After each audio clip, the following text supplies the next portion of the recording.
मोदी सरकार ने master stroke चल दिया है। केंद्र सरकार ने सुप्रीम कोर्ट में एक याचिका दाखिल कर यह कहा है कि विवादित जमीन छोड़कर बाकी बची जमीन मालिकों को वापस लौटाई जानी चाहिए।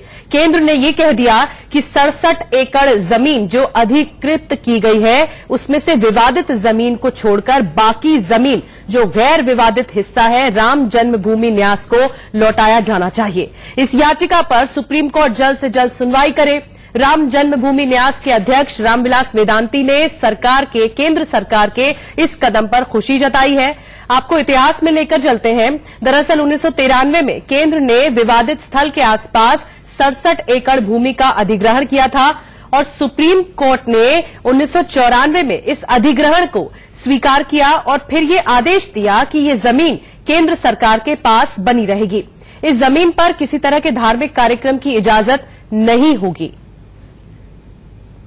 और इस याचिका में, इस अर्जी में जो कि केंद्र सरकार की तरफ से डाली गई है, उसमें कहा क्या है? गैर विवादित जमीन राम जन्मभूमि न्यास को दी जानी चाहिए। जमीन पर जारी यथास्थिति को हटाने की अपील की है। केंद्र ने करीब 67 एकड़ जमीन का अधिग्रहण किया था और 1993 में हुआ था। अयोध्या अधिग्रहण एक्ट के तहत ये अधिग्रहण हुआ था। विवादित जमीन पर रास्ता बनाने का भी प्रस्ताव दिया गया है इस अर्जी के जरिए। गैर विवादित जमीन राम जन्मभूमि न्यास को दी जानी चाहिए, ऐसी मांग की गई है इस याचिका में और यथास्थिति को हटाने की अपील की गई है। तो याचिका में क्या कुछ कहा गया है ये हमने आपको बताया। इस अर्जी में क्या कुछ कहा गया है अब मैप के जरिए आपको बताते हैं। प्रस्तावित राम मंदिर कहां है ये देखिए। 2.7 एकड़ ये विवादित भूमि है जो प्रस्तावित राम मंदिर की, जो लगातार दावे किए गए। उसके बाद मामला कोर्ट पहुंचा और ये मामला 70 साल से पुराना है, चला आ रहा है। राम चबूतरा वो हिस्सा है जो विवादित जमीन का हिस्सा है। ये जहां आप पॉइंटर्स के जरिए देख पा रहे होंगे, जहां जिस जगह आपको पॉइंटर्स दिखाई दे रहे हैं वो विवादित जमीन है। सीता रसोई विवादित जमीन है। इसी पर ही इलाहाबाद हाईकोर्ट ने 2010 में फैसला भी सुनाया था। अब आपको बताते हैं कि प्रस्तावित राम मंदिर कहां है। ये 2.77 एकड़ विवादित जमीन है और जो अधिग्रहित जमीन है 67 एकड़ की, वो ये है जो नीचे की तरफ आप पॉइंटर देख रहे हैं। रास्ता बनाने का प्रस्ताव केंद्र सरकार की अर्जी में दिया गया है। तो बहुत ही आसान तरीके से हमने इस मैप के जरिए, इस ग्राफिक्स के जरिए हमने आपको समझाने की कोशिश की कि विवादित जमीन कौन सी है जहां पर प्रस्तावित राम मंदिर बनना है आगे चलकर, जो जिस तरह से दावा किया जा रहा है। और ये विवादित जमीन का ही जो मसला है, टाइटल सूट का ही मसला है, वो सुप्रीम कोर्ट में चल रहा है। और जो अधिग्रहित 67 एकड़ जमीन है वो गैर विवादित जमीन है, नॉन डिस्प्यूटेड लैंड है, जिस पर केंद्र सरकार ने अभी कहा है कि इसे राम जन्मभूमि न्यास को दिया जाना चाहिए। वहीं राम मंदिर पर केंद्र की अर्जी का सीएम योगी आदित्यनाथ ने स्वागत किया है। सुनिए क्या कह रहे हैं। आज भारत सरकार ने सुप्रीम कोर्ट में जो अर्जी लगाई है, मैंने सुबह ही कह दिया कि हम उसका अभिनंदन करते हैं और देश के सौहार्द के लिए मुझे लगता है कि यह कदम आवश्यक था। मैं और हमारी पूरी सरकार इस पूरे निर्णय का हृदय से स्वागत करते हैं।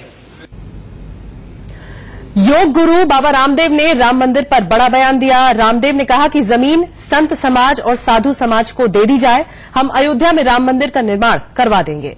स्वामी रामदेव से खास बातचीत की हमारे संवाददाता अरविंद चतुर्वेदी ने।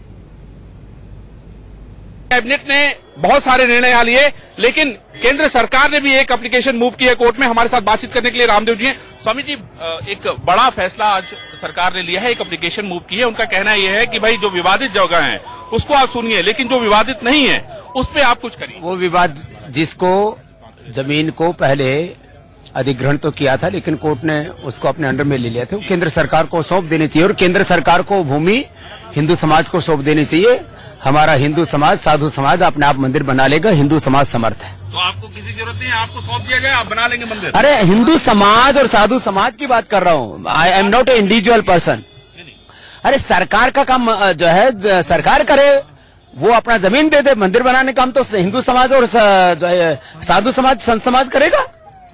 धन्यवाद। ये थे स्वामी रामदेव, जिन्होंने ये कहा है कि हमें जमीन सौंप दी जाए, हम मंदिर खुद बना लेंगे। अविनाश के साथ अरविंद चतुर्वेदी, इंडिया न्यूज, प्रयागराज, उत्तर। तो बाबा रामदेव की बात आपने सुनी। वहीं शिया वक्फ बोर्ड के चेयरमैन वसीम रिजवी ने मोदी सरकार के फैसले का स्वागत किया है। कहा, इससे राम मंदिर बनने का रास्ता साफ हो जाएगा। केंद्र सरकार ने जो सुप्रीम कोर्ट में अर्जी दाखिल की है, जो डिस्प्यूटेड लैंड से अलग हटकर जो लैंड है उसको वापस किया जाए, जो एक्वायर्ड लैंड है, हम ये समझते हैं कि बहुत अच्छी पहल की है, क्योंकि उस लैंड से कोई डिस्प्यूट नहीं है किसी भी तरह का, और डिस्प्यूटेड लैंड बहुत थोड़ी सी है। अगर क्योंकि मंदिर एक भव्य राम मंदिर बनना है, और अगर ये जमीन सुप्रीम कोर्ट छोड़ देता है जिस पर बेवजह का स्टे है, तो हम ये समझते हैं कि राम मंदिर का निर्माण फौरन शुरू हो सकता है, और जब तक कि वो निर्माण वहां तक आएगा तब तक की जो डिस्प्यूटेड लैंड है उस पर भी कोई ना कोई फैसला आ जाएगा। ये बहुत अच्छी सोच है और बहुत अच्छी पहल है। वहीं वीएचपी के कार्यकारी अध्यक्ष आलोक कुमार का ये कहना है कि राम मंदिर से जुड़ी हुई करोड़ों हिंदुओं की आस्था है, जिसका जल्द समाधान निकलना जरूरी है। आलोक कुमार जी हमारे साथ हैं, कार्यकारी कार्याध्यक्ष वीएचपी के। सर, केंद्र सरकार ने सुप्रीम कोर्ट में एक अर्जी दाखिल की जिसमें केंद्र सरकार ये कह रही है कि जो गैर विवादित भूमि है उसे क्यों ना जो ओरिजिनल मालिक है उन्हें लौटा दिया जाए। 2003 का असलम भूरे का जजमेंट है सुप्रीम कोर्ट का। कुल मिलाकर कहें तो एक बार उसे फिर से रिव्यू करने की बात यहां सुप्रीम कोर्ट में केंद्र सरकार कह रही है। आप कैसे देखते हैं? रिव्यू करने के लिए नहीं, एक इंटरिम ऑर्डर को मॉडिफाई करने के लिए, और ऐसा करना अधिकार भी है, उसके कारण भी है। मोहम्मद इस्माइल के फैसले में सुप्रीम कोर्ट ने कहा था कि विवाद का निपटारा होने के बाद जिस भूमि की आवश्यकता नहीं वो लौटा देना चाहिए, वो लौटाना होगा, ऐसा भी कहा था। अब विवाद का निपटारा हो ही नहीं रहा, 26 साल हो गए, सुनवाई हो ही नहीं रही। इसलिए सरकार ने कहा है, और जो आपने भी पूछा, गैर विवादित भूमि जिसकी आवश्यकता भी नहीं है उसके लिए मालिक कितनी लंबी प्रतीक्षा करें, एक अच्छा कदम है सरकार का, हम इसका स्वागत करते हैं। आलोक जी, चूंकि आप कानून के भी जानकार हैं, अगर चूंकि असलम भूरे केस जो कॉन्स्टिट्यूशन बेंच का जजमेंट था, मामला कॉन्स्टिट्यूशन बेंच में जाएगा और इतनी जल्दी तो फैसला नहीं आने वाला। अगर केंद्र सरकार को जल्दी ही है तो केंद्र सरकार इसमें अध्यादेश भी तो ला सकती है, अध्यादेश लाकर जमीन वापस कर सकती है, इसमें क्या गुरेज है? मुझे संदेह है कि इस मामले में कानूनी तौर पर अध्यादेश लाया जा सकता है कि नहीं, पर सुप्रीम कोर्ट के सामने गया है, और इस बार हम चाहेंगे कि अनंत काल के पहले इसका निस्तारण हो। आलोक जी हमारे साथ थे, जिनका साफ तौर पे कहना है कि अनंत काल के पहले इस मामले का निस्तारण हो। कैमरामैन पवन के साथ आशीष सिन्हा, इंडिया न्यूज, दिल्ली। और वहीं हिंदू महासभा के वकील विष्णु शंकर ने मोदी सरकार के फैसले का समर्थन करने की बात कही है। ये कहा कि मुस्लिम पक्षकार भी मानते हैं कि जमीन मुसलमानों की नहीं थी। हमारे साथ हिंदू महासभा के वकील विष्णु शंकर जैन हैं। विष्णु, केंद्र सरकार ने सुप्रीम कोर्ट में एक अर्जी दाखिल की है जिसमें केंद्र सरकार ने कहा है कि अविवादित जो जमीन है, जो एक्वायर की गई है, जिस पर कोई विवाद नहीं है, उस जमीन का जो मालिकाना हक है, वो जो ओरिजिनल मालिक है, जो वास्तविक मालिक है, उन्हें लौटा दिया जाए। मेरे हिसाब से बहुत अच्छा मूव है और ये लीगली और कॉन्स्टिट्यूशनली पॉसिबल है, क्योंकि 1993 में नरसिम्हा राव सरकार ने 2.77 एकड़ लैंड एक्वायर की थी, ये देखते हुए, वहां लॉ एंड ऑर्डर सिचुएशन देखते हुए, और वहां पे एक्सेस लैंड अप्रोच रोड देने के लिए।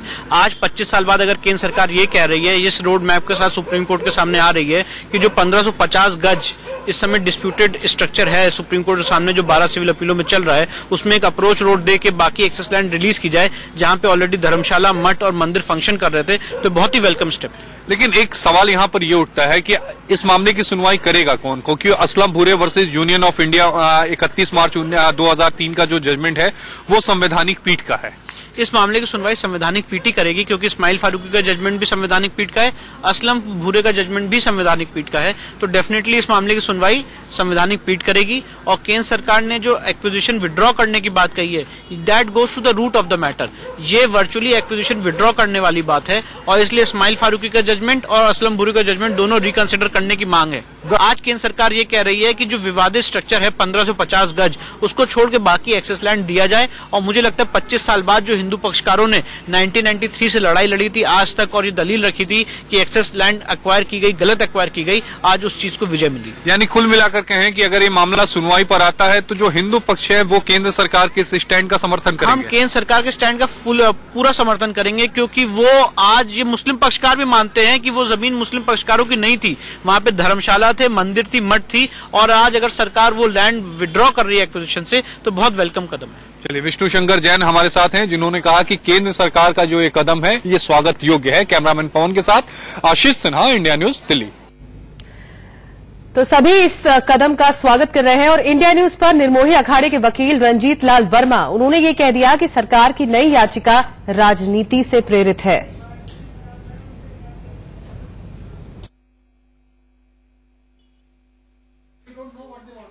हमारे साथ निर्मोही अखाड़े के वकील रंजीत लाल वर्मा जी हैं, जिन्होंने हाईकोर्ट में भी इस मुकदमे को लड़ा है।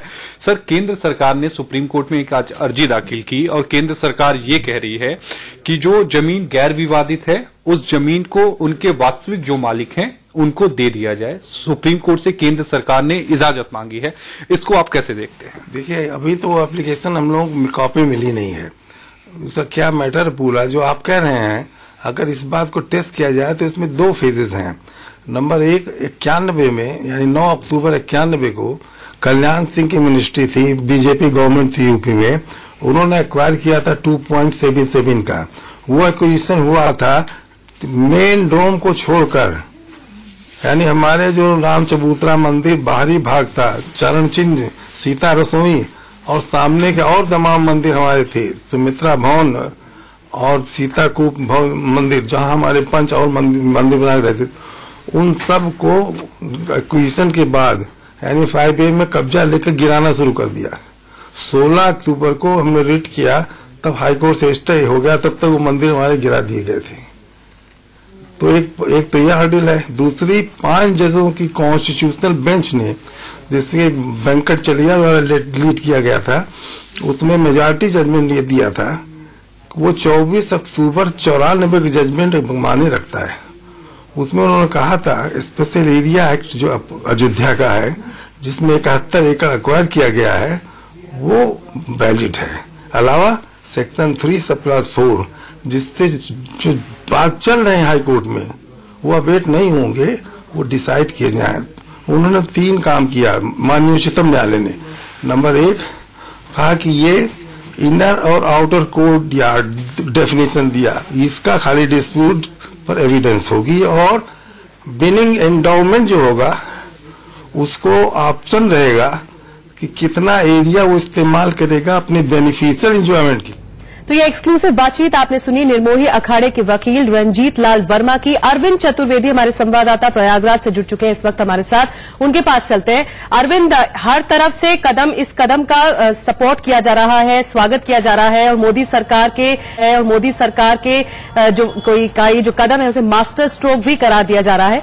लेकिन यहां पर सवाल ये भी है कि क्योंकि असंतोष लगातार लोगों के बीच में बढ़ रहा था, साधु संतों के बीच में बढ़ रहा था, तो अगर इन डेप्थ एनालिसिस करें तो इस मंशा के पीछे जो केंद्र सरकार ने याचिका दाखिल की है उसके पीछे क्या ये डीले टैक्टिक्स पॉलिटिक्स है या फिर वोटरों को लुभाने की एक कोशिश है?